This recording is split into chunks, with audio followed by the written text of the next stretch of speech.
idea. So we went from this church where people were meeting in houses, sharing a meal together and talking about how they would live into the love of Jesus and then eating together, to I'm not holy enough to eat this thing. And then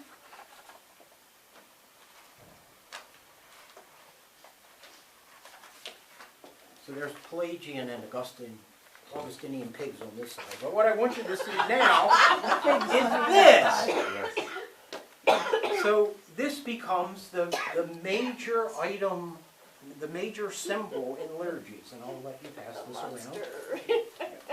Does anybody know what that is? Oh, yes. Somebody tell them what it is. It's called a monstrance.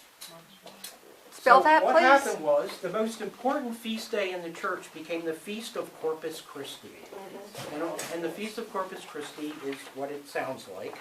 So what would happen is, in this little center part right here, the priest would put a consecrated host in there, and then the priest would wear gloves, because this was too holy to touch.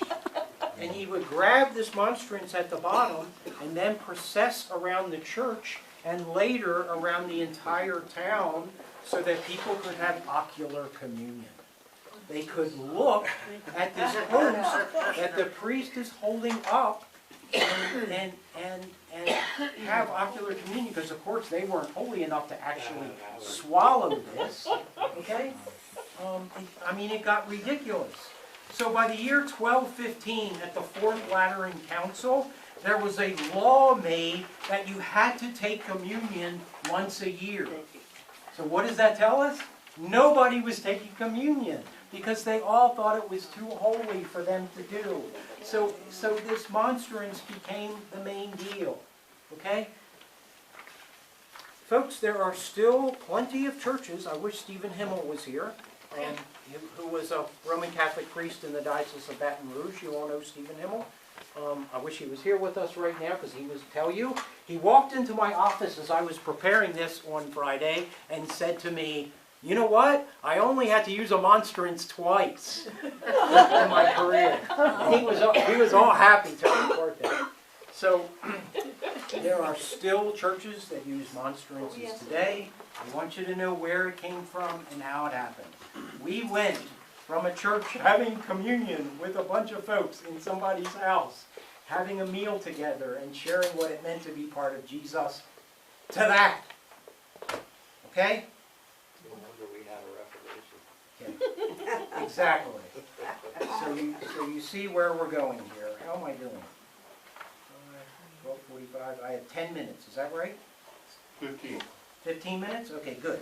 You All right, know, everybody Steve, okay? In the Catholic Church, they still say, "I am not worthy to receive." Those are the words. Those are still the words. Exactly. I am not worthy to receive. And those are exactly why we avoid those words like the plague here, Oh. because of where that's taken us. Okay? It's amazing stuff. Okay, let me throw in a couple more. In the 11th century, there's a full fight on the actual flesh controversy, this whole idea about transubstantiation, this whole understanding that something chemical is happening to the bread and the wine in this process, and that is actually turning into flesh and blood in a literal sense. That becomes a major part of understanding. In the 11th century, clerical celibacy is enforced for the first time. The 11th century, clerical celibacy is enforced for the first time. Okay, and so of course there's no biblical reason for that. What does that come out of, do you think? This whole idea about a priest being celibate? Free. Well, that later it will. But I think the idea comes out of Augustine of Hippo, Yeah. and this movement towards purity and Gnosticism. You know, that the material world is bad, and the spiritual world is good. I think that's the roots of it. So sex becomes a bad thing, and you want to separate your clergy from the rest of